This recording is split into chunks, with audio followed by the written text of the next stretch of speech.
ಭರ್ಜರಿ ಜಯ ಸಿಕ್ಕಿದೆ. 4 ವಿಕೆಟ್ಗಳಿಂದ ಗೆದ್ದು ಬೀಗಿದೆ ಭಾರತ. 12 ವರ್ಷಗಳ ಬಳಿಕ ಚಾಂಪಿಯನ್ಸ್ ಪಟ್ಟಕ್ಕೇರಿದ ಟೀಮ್ ಇಂಡಿಯಾ ಚಾಂಪಿಯನ್ಸ್ ಟ್ರೋಫಿಗೆ ಮುತ್ತಿಟ್ಟಿದೆ Bharat. Bharat New Zealand high voltage final ಫೈಟ್ನಲ್ಲಿ ಭಾರತಕ್ಕೆ ಭರ್ಜರಿ ಗೆಲುವು ಸಿಕ್ಕಿದೆ. ಇವತ್ತಿನ ಮ್ಯಾಚ್ನಲ್ಲೂ ಕೂಡ ಎಂದಿನಂತೆ ಸ್ಪಿನ್ನರ್ ನಿರ್ಣಾಯಕ ಪಾತ್ರವನ್ನು ವಹಿಸಿದ್ದಾರೆ.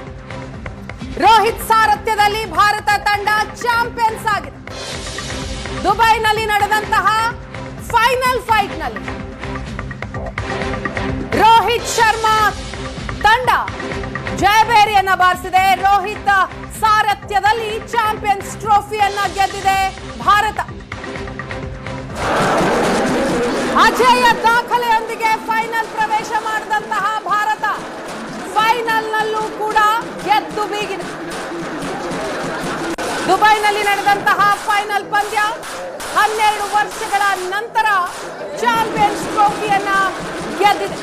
ಭಾರತದ ಪರ ಕ್ಯಾಪ್ಟನ್ ರೋಹಿತ್ ಶರ್ಮಾ 76 ರನ್ ಬಾರಿಸಿದ್ರು.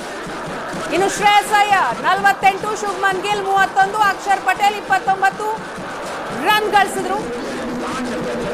ಗೆಲುವಿನ ದಡ ಸೇರಿಸಿದ್ರು ಕನ್ನಡಿಗ ಕೆಎಲ್ ರಾಹುಲ್. ಟೀಮ್ ಇಂಡಿಯಾ ಜಯಬೇರಿ ಬಾರಿಸ್ತಾ ಇದ್ದ ಹಾಗೆ ಎಲ್ಲೆಡೆಯೂ ಕೂಡ ಸಂಭ್ರಮ. ಕ್ರಿಕೆಟ್ ಅಭಿಮಾನಿಗಳು ಸಂಭ್ರಮಾಚರಣೆಯಲ್ಲಿ ತೊಡಗಿರುವ ದೃಶ್ಯವನ್ನ ನೀವು ನೋಡ್ತಾ ಇದ್ದೀರಿ. ಬೆಂಗಳೂರಿನ ಬೇರೆ ಬೇರೆ ಭಾಗಗಳಲ್ಲಿ ಅಭಿಮಾನಿಗಳು ಸಂಭ್ರಮಾಚರಣೆಯಲ್ಲಿ ತೊಡಗಿದ್ದಾರೆ. ಐಸಿಸಿ ಚಾಂಪಿಯನ್ಸ್ ಟ್ರೋಫಿ ಗೆದ್ದು ಬೀಗಿದೆ ಭಾರತ.